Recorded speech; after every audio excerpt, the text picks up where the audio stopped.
اجتهدوا واجتهدوا يا أهل السنة، فالآن الجو مهيأ لكم ودعوتكم مقبولة.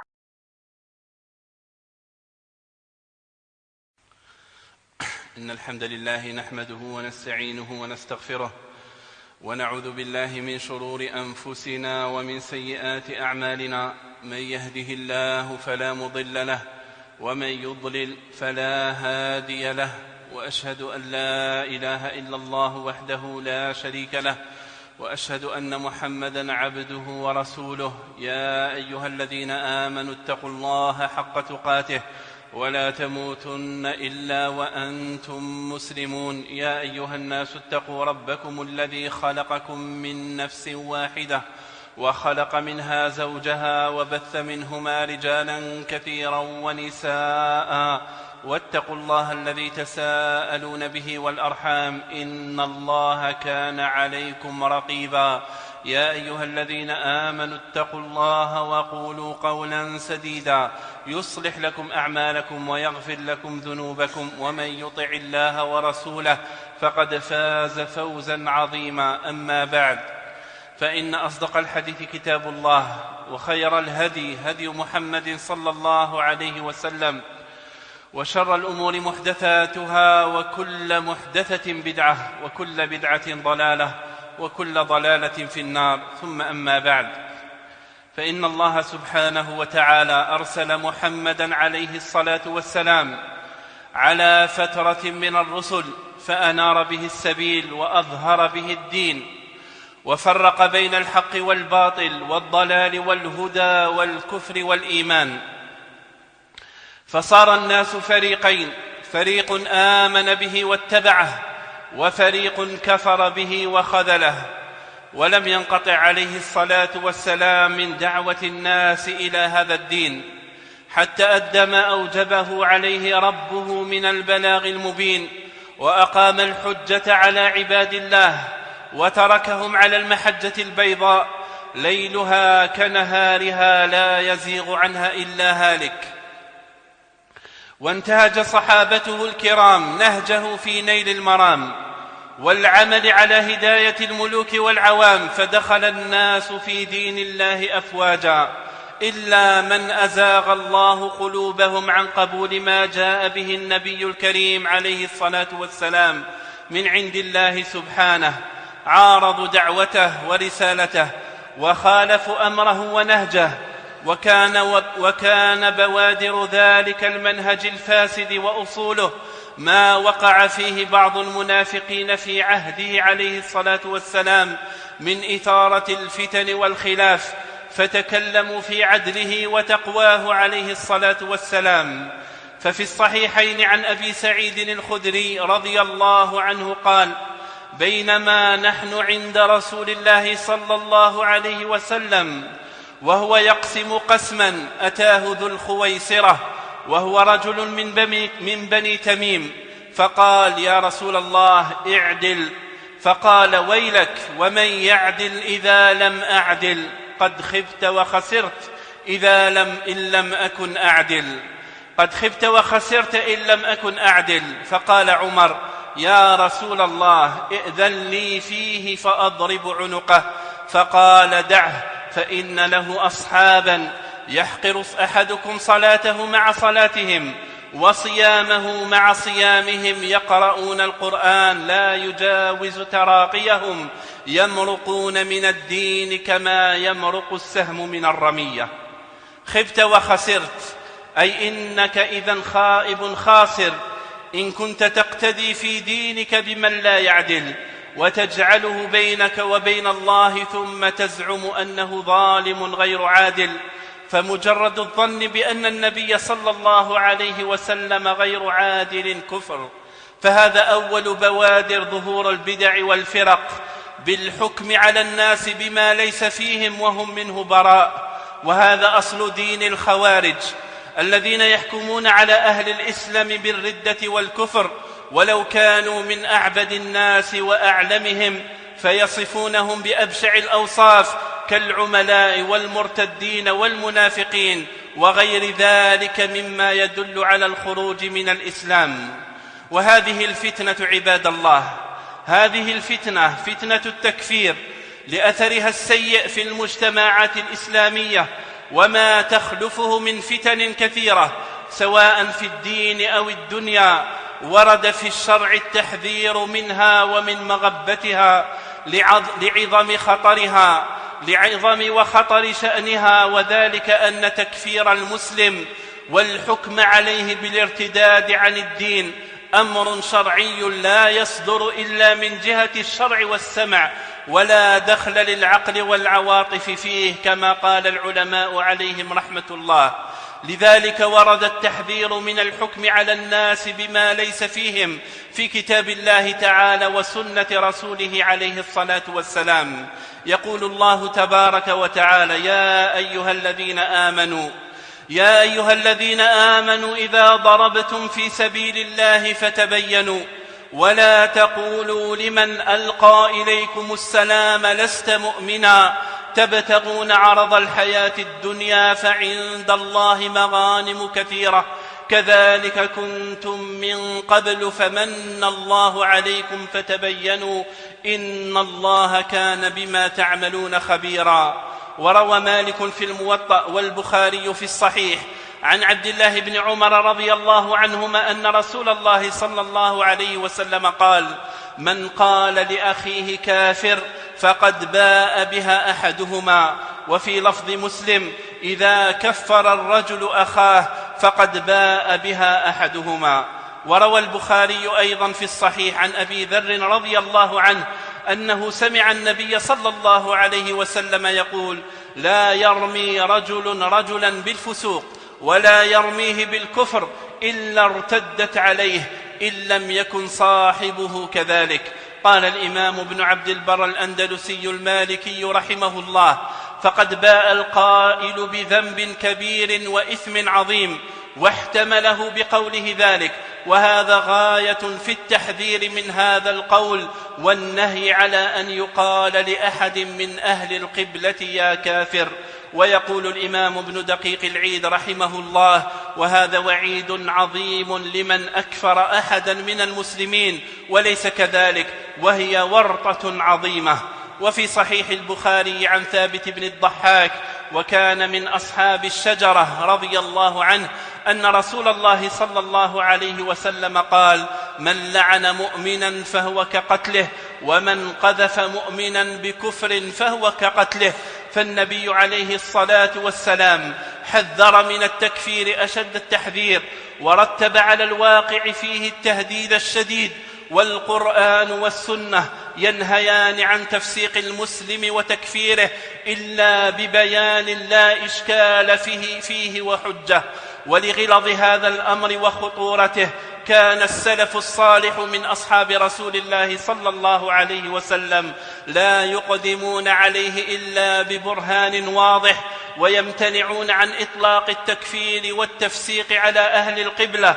روى أبو عبيد القاسم بن سلام رحمه الله في كتاب الإيمان بسند على شرط مسلم عن أبي سفيان رحمه الله قال: جاورت مع جابر بن عبد الله بمكة 6 أشهر، فسأله رجل: هل كنتم تسمون أحدا من أهل القبلة كافرا؟ فقال: معاذ الله. قال: فهل تسمونه مشركا؟ قال: لا، نسأل الله أن يحفظ ألسنتنا من قول الباطل والبهتان، والحمد لله وحده.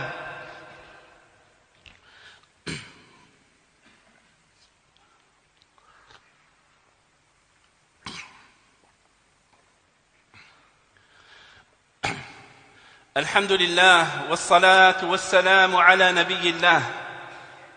أما بعد عباد الله، لما رأى علماء السنة خطورة أمر التكفير على إيمان العبد وديانته وكثرة تحذير النبي عليه الصلاة والسلام منه في مواطن كثيرة، بل في أعظمها كيوم عرفة ويوم النحر عند مجمع الناس في الحج الأكبر، اعتبر العلماء أن التكفير من غير بينة وبرهان مخالف ومجانب لأصول اعتقاد المسلمين التي لا يسوغ الخلاف فيها. قال الإمام ابن أبي زيد القيرواني المالكي الملقب بمالك الصغير: وأنه لا يكفر أحد بذنب من أهل القبلة. وقال الإمام الطحاوي رحمه الله: ونرى الصلاة خلف كل بر وفاجر من أهل القبلة وعلى من مات منهم، ولا ننزل أحدا منهم جنة ولا نارا، ولا نشهد عليهم بكفر ولا بشرك ولا بنفاق ما لم يظهر منهم شيء من ذلك، ونذر سرائرهم إلى الله تعالى، ولا نرى السيف على أحد من أمة محمد صلى الله عليه وسلم إلا من وجب عليه السيف. وأقوال أهل السنة في ذلك كثيرة جدا. وكما أن الحكم بالتكفير على الناس من غير بينة وبرهان أمره خطير على إيمان العبد ودينه، فكذلك له خطورته ونتائجه الوخيمة على المجتمعات الإسلامية. فمن ذلك استباحة الدماء والأموال وانتهاك الأعراض، وهذا ما أشار إليه النبي عليه الصلاة والسلام في الحديث المشهور في حجة الوداع: فإن دماءكم وأموالكم وأعراضكم عليكم حرام كحرمة يومكم هذا في بلدكم هذا في شهركم هذا، وستلقون ربكم فيسألكم عن أعمالكم، ألا فلا ترجعوا بعد ضلالا يضرب بعضكم رقاب بعض. فدم المسلم أمره عظيم عند الله، والتكفير سبب من أسباب إزهاقه. وقد قال سبحانه: ومن يقتل مؤمنا متعمدا فجزاؤه جهنم خالدا فيها وغضب الله عليه ولعنه وأعد له عذابا عظيما. وكفى بهذه الآية واعظا لكل من أقدم على القتل والاقتتال. وثبت في الصحيحين عن النبي عليه الصلاة والسلام أنه قال: أول ما يقضى بين الناس يوم القيامة في الدماء. وروى البخاري أيضا عن ابن عمر رضي الله عنهما عن النبي عليه الصلاة والسلام أنه قال: لن يزال المؤمن في فسحة من دينه ما لم يصب دما حراما. فالتكفير يؤدي إلى الاستخفاف بدماء المسلمين وأعراضهم، والخروج عليهم وقتلهم ونهب وسلب أموالهم بغير حق ولا برهان من الله سبحانه. ولذا جاء في صحيح مسلم عن أبي هريرة عن النبي صلى الله عليه وسلم أنه قال: من خرج من الطاعة وفارق الجماعة فمات ميتة جاهلية، ومن قاتل تحت راية عمية يغضب لعصبه أو يدعو إلى عصبه أو ينصر عصبه فقتل فقتلة جاهلية، ومن خرج على أمتي يضرب برها وفاجرها ولا يتحاش من مؤمنها ولا يفي لذي عهد عهده فليس مني ولست منه. ومن آثار التكفير أيضا وخطورته تكفير أئمة المسلمين وحكامهم، ثم الدعوة إلى الخروج عليهم ورفع السلاح في وجوههم، وهذا لا يقل خطورة عن الأول، بل هو أغلظ وأشد، لأنه يدعو إلى نشر الفتن والقلاقل في بلاد الإسلام وإضعاف شوكتها وتكالب الأعداء عليها. وهذا منهج الخوارج الذين حذر منهم النبي صلى الله عليه وسلم في غير ما مناسبة، وأمر بالسمع والطاعة للحاكم الظالم الجائر ما لم يظهر كفرا بواحا عندنا فيه من الله برهان، وكل هذا لمصلحة حفظ الدين والنفس والعرض والمال. وهذا منهج أهل السنة في ذلك كما وردت به الأحاديث الكثيرة. ففي الصحيحين عن جنادة بن أبي أمية رضي الله عنه قال: دخلنا على عبادة بن الصامت وهو مريض، قلنا: أصلحك الله، حدث بحديث ينفعك الله به سمعته من النبي صلى الله عليه وسلم. قال: دعانا النبي صلى الله عليه وسلم فبايعناه، فقال: فيما أخذ علينا أن بايعنا على السمع والطاعة في منشطنا ومكرهنا وعسرنا ويسرنا وأثرة علينا، وأن لا ننازع الأمر أهله إلا أن تروا كفرا بواحا عندكم من الله فيه برهان. وفي صحيح مسلم عن حذيفة بن اليمان رضي الله عنه قال: قلت يا رسول الله إنا كنا بشر فجاء الله بخير فنحن فيه، فهل من وراء هذا الخير شر؟ قال: نعم. قلت: هل وراء ذلك الشر خير؟ قال: نعم. قلت: فهل وراء ذلك الخير شر؟ قال: نعم. قلت: كيف؟ قال: يكون بعد أئمة لا يهتدون بهداي ولا يستنون بسنتي، وسيقوم فيهم رجال قلوبهم قلوب الشياطين في جثمان إنس. قال: قلت: كيف أصنع يا رسول الله إن أدركت ذلك؟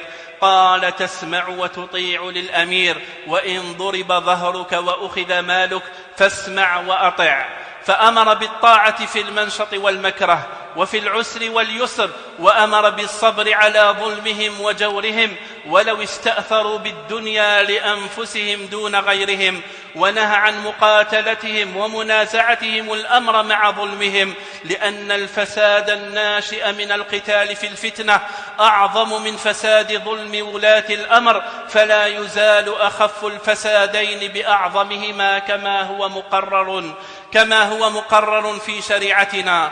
والذين خالفوا هذا المنهج الرباني مع وضوح الأدلة عليه من الكتاب والسنة من الخوارج وغيرهم في القديم والحديث انطلقوا من 3 مقامات، وهي أصول ضلالهم: الأول اعتقادهم في أئمة الهدى وجماعة المسلمين أنهم خارجون عن العدل وأنهم ضالون مرتدون. الثاني يعدون ما يرون أنه ظلم عندهم كفرا يخرج صاحبه من دائرة الإسلام. الثالث يرتبون على الكفر أحكاما ابتدعوها من القتل والسلب والنهب باسم الجهاد. فهذه 3 مقامات، في كل مقام تركوا بعض أصول دين الإسلام حتى مرقوا منه كما يمرق السهم من الرمية، ولو تسموا بالخلافة والدولة الإسلامية وغير ذلك من الشعارات البراقة. فالعبرة بالمعتقدات والمناهج لا بالمسميات والدعاوى. نسأل الله أن يكف عنا وعن جميع المسلمين شرهم ودمارهم وخرابهم، إنه ولي ذلك والقادر عليه، والحمد لله رب العالمين.